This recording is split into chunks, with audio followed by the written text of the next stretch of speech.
இந்த தைப்பூசத்துக்கு ஒரு ஐதீகம் என்ன அப்படின்னா, உலக உயிர்கள், உலகத்தில் முதல்ல நீர் தோன்றினதும் அதன் மூலமாக உயிர்கள் உருவான விதம் அப்படிங்கிறது தான் இந்த தைப்பூசத்தில் உள்ள ஒரு முக்கியமான சாராம்சம். நீங்கள் நோன்பு எதுக்காக நோர்க்கிறீங்களோ அந்த விஷயத்துக்காக முருகனே வந்து உங்களுக்கு அருள் செய்வார் அந்த கந்த சஷ்டி விழாவில். அப்போ உலக உயிர்களுக்கு தலைவனாக இருக்கக்கூடிய இந்த முருகனுக்கு ஆடிப்பட்டம் தேடி விதைன்னு சொல்லுவாங்க. அந்த ஆடி மாதத்தில் விதைக்கப்பட்ட அந்த விதைகளை எல்லாம் அறுவடை செய்யும் காலம்தான் தை மாதம். சிவபெருமான் வந்து நீங்கள் ஆடி கிருத்திகை விரதம் இருந்து முருகனை வழிபடும் போது நானே சாட்சாத் வந்து உங்களுக்கு காப்பா நிற்பேன் அப்படின்னு சொல்கிறாரு. கந்த புராணத்தில் இது சொல்கிறதா ஒரு வரலாறு இருக்குது. அக்ஷர லட்சமிதை அன்புடன் ஜெபித்திடில் எண்ணியதெல்லாம் கிட்டும் யமபயம் மகன்றோடும் மூவுலகும் அதாவது மூவுலகத்தையுமே ஜெயித்து நீ வந்து மூவுலகத்திலும் சிறந்த பூஜ்யன் ஆயிடுவா அப்படின்னு சொல்லி நம்ம தான் வந்து ஒரு சிறந்த பூஜை பண்ணக்கூடிய ஒரு ஆளாக மாறிடுவோம். முருகா எனும் இந்த திருவருள் பெருவிழாவின் title sponsor Kollam Namboothiri products, சாட்சாச்சரம் தீபம். Co sponsor Virali herbal hospital and research centre, Mantralayam divine world. Gift sponsor Skanda spiritual tourism. அனைவருக்கும் வணக்கம். ரெட்ரோ ஆன்மீகம் வழங்கக்கூடிய முருகா எனும் இந்த தலைப்பில் வந்து நல்ல பெரியவர்கள் அனைவருமே பேசி அமர்ந்திருக்கிறார்கள். இந்த நிகழ்வில் நான் பேசுகிறது வந்து பார்த்திங்கன்னா முருகன் எனும் விழா நாயகன். எல்லாருக்குமே வந்து சேனை முதல்வன் முருகன் அப்படின்னு சொல்லி இந்த கந்த கடவுளை பற்றி நம்ம எவ்வளோ சொன்னாலுமே வந்து பார்த்திங்கன்னா தீராது முருகரை பற்றிய விழாக்கள். ஸோ இங்கே வந்து நம்ம ரொம்ப ரொம்ப ஸ்பெசிஃபிக்காக பண்ணுறோம் அப்படின்னா கந்த சஷ்டியும் தைப்பூசமும் ரொம்ப ரொம்ப ஸ்பெசிஃபிக்காக ரொம்ப விமரிசையாக கொண்டாடப்படுது அப்படின்னு சொல்லலாம். ஸோ இந்த தைப்பூசத்தில் வந்து பார்த்திங்கன்னா ஒரு ஸ்பெசிஃபிக் என்ன அப்படின்னு பார்த்தீங்கன்னா, நாங்கள் வந்து ஜோதிட ரீதியாக அந்த கடகராசியில் வந்து பார்த்திங்கன்னா பூஷ நட்சத்திரம் இருக்குது. தை மாதம்னு சொல்லக்கூடியது மகர ராசியை குறிக்கும். இந்த மகர ராசியில் சூரியன் வரும்போது உத்தராயண காலம் ஆரம்பிக்கும்.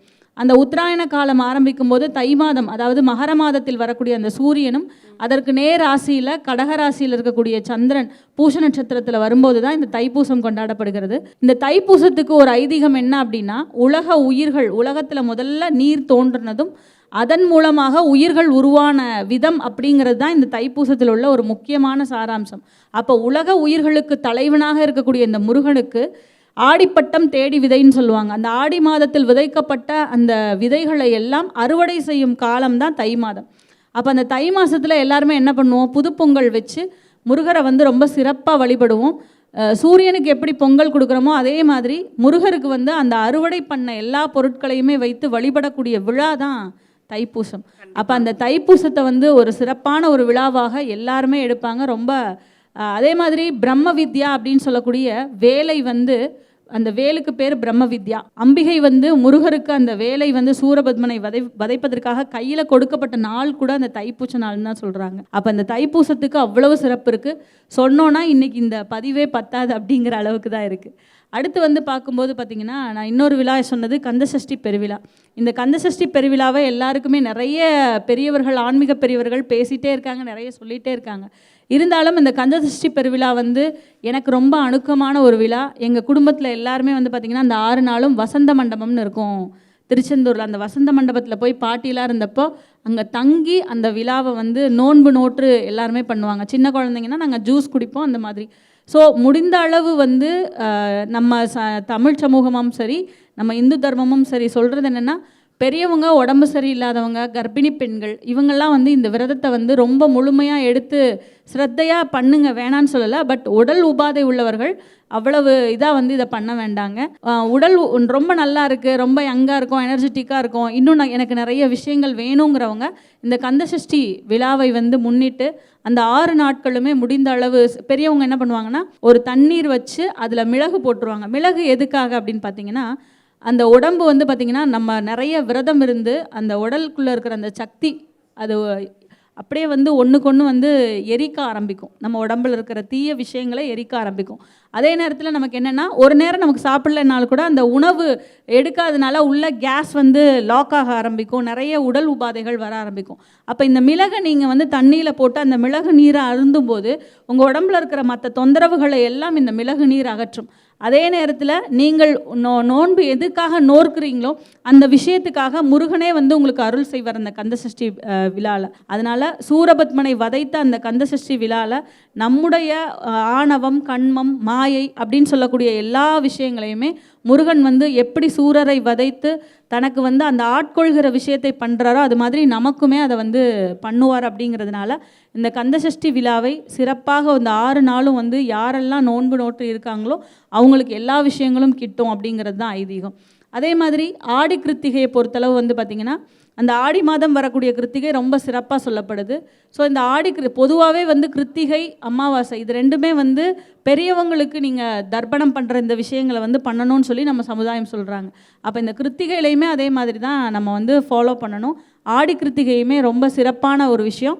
அதில் வந்து பார்த்திங்கன்னா சிவபெருமான் வந்து நீங்கள் ஆடி கிருத்திகை விரதம் இருந்து முருகனை வழிபடும் போது நானே சாட்சாத் வந்து உங்களுக்கு காப்பா நிற்பேன் அப்படின்னு சொல்லி சொல்கிறாரு. கந்த புராணத்தில் இது சொல்கிறதா ஒரு வரலாறு இருக்குது. அதே மாதிரி பங்குனி உத்திர பெருவிழாவை பொறுத்தளவு வந்து பார்த்திங்கன்னா பங்குனி உத்திரத்தப்போ நம்ம முருகப்பெருமானுக்கு கல்யாணம் நடக்கிறதாகவும், திருமலப்பாடியில் நந்திக்கு கல்யாணம் நடக்கிறது, இந்த மாதிரி கல்யாண உற்சவங்கள் வந்து நிறைய பங்குனி உத்திரம் இருக்கும். பொதுவாக வந்து அந்த பங்குனி மாதத்தில் வீடு குடி போகக்கூடாதுன்னு சொல்லுவாங்க.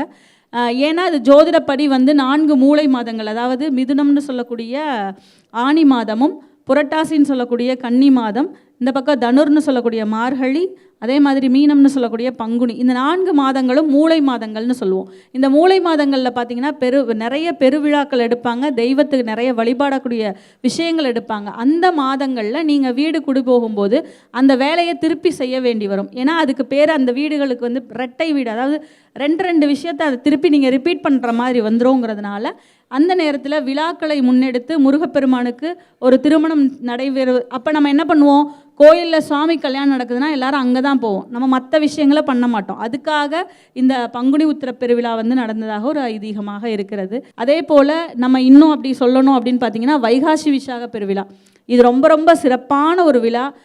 ரிஷபராசியில் வந்து பார்த்திங்கன்னா சூரியன் இருப்பார், விசாக நட்சத்திரம்னு சொல்லக்கூடிய விருச்சிக ராசியில் சந்திரன் இருப்பார். அந்த காலத்தில் ஏற்படுத்தக்கூடிய இந்த விழா வந்து பார்த்திங்கன்னா பொதுவாக சூரியன் வந்து மேஷராசியிலேருந்து ரிஷபராசிக்கு வந்திருப்பார். அப்போ அந்த நேரத்தில் நம்ம எல்லாருக்குமே அந்த வெயிலுடைய தாகம் நமக்கு அதிகமாக இருக்கும், வெயிலுடைய அந்த தீர்க்கம்.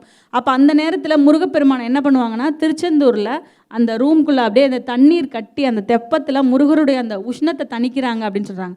அப்போ அவரை வந்து தணிக்கும் போது நம்முடைய அந்த உஷ்ணங்களும் தணிவதாக ஒரு ஐதீகம் தான். அப்போ அந்த வைகாசி விசாக பெருவிழாவில் முருகருடைய பிறந்த நட்சத்திரமும் கூட. அப்போ அந்த நட்சத்திரத்தப்போ முருகருக்கு நிறைய பேர் பால் குடம், தீர்த்த காவடி இந்த மாதிரி விஷயங்கள் எடுக்கிறாங்க. இதெல்லாம் வந்து என்ன அப்படின்னு பார்த்தீங்கன்னா இந்த தீர்த்த காவடி எடுக்கிறதா இருக்கட்டும், பாத யாத்திரை போகிறதா இருக்கட்டும், 7.5 சனிக்கு மிகச்சிறந்த ஒரு காப்பாக அமையும் அப்படிங்கிறது தான். அப்போ இந்த விஷயங்களை செய்யக்கூடிய எல்லாருக்குமே முருகப்பெருமானுடைய அருள் வந்து கிட்டும். 7.5 சனியிலேருந்து வரக்கூடிய ஒரு துன்பமும் அகலும். இன்னும் ஒரே ஒரு சின்ன விஷயத்தை சொல்லி நான் முடிச்சுக்கிறேன். அதாவது எல்லாருக்குமே நிறைய பேருக்கு நம்ம இப்போ தேவை என்னென்னா சீக்ரெட்ஸ் தான். ஸோ இந்த ஸ்கந்தகுரு கவசம் எல்லாருமே கேட்டிருப்போம். இதில் ஒரு சீக்ரெட்டான ஒரு விஷயம் இதில் என்ன அப்படின்னா, ஓம் சௌம் சரவணபவ ஸ்ரீம் ஹ்ரீம் க்ளீம் க்ளௌம் சௌம் நமகவென்று சேர்த்திடடா நாள்தோறும் ஓம் இருந்து நமக வரை ஒன்றாக இருத்தி அப்படின்னு சொல்கிறாங்க. இந்த ஸ்கந்தகுரு கவசத்தில் இந்த வரக்கூடிய இந்த விஷயத்தை மட்டும் ரிப்பீட் பண்ணி பாருங்கள். அக்ஷர லக்ஷமிதை அன்புடன் ஜெபித்திடில் எண்ணியதெல்லாம் கிட்டும் யமபயம் மகன்றோடும் மூவுலகும் அதாவது மூவுலகத்தையுமே ஜெயித்து நீ வந்து மூவுலகத்திலும் சிறந்த பூஜ்யன் ஆயிடுவா அப்படின்னு சொல்லி நம்ம தான் வந்து ஒரு சிறந்த பூஜை பண்ணக்கூடிய ஒரு ஆளாக மாறிடுவோம். கோடித்தரம் ஜெபித்து கோடி காண வேண்டுமப்பா அப்படின்னு சொல்கிறாங்க. அப்போ இது ஒரு சீக்ரெட்டான ஒரு விஷயம். இதை வந்து அந்த ஒரு மறைப்பொருளாக அந்த பாடல்களில் வச்சுருக்காங்க. நீங்கள் வந்து அவ்வளோ அந்த ஸ்கந்த சஷ்டி கவசமாக இருக்கட்டும், ஸ்கந்த குரு கவசமாக இருக்கட்டும், எல்லாமே வந்து நமக்கு கவசம் போல காக்கும். முக்கியமாக கர்ப்பத்தில் இருக்கக்கூடிய சிசுவை காப்பதற்கு இந்த பாடல்களை எந்த ஒரு பொண்ணு கேட்டுட்டு இருக்காங்களோ அவங்களுக்கு கண்டிப்பாக சுகப்பிரசவமாகும்.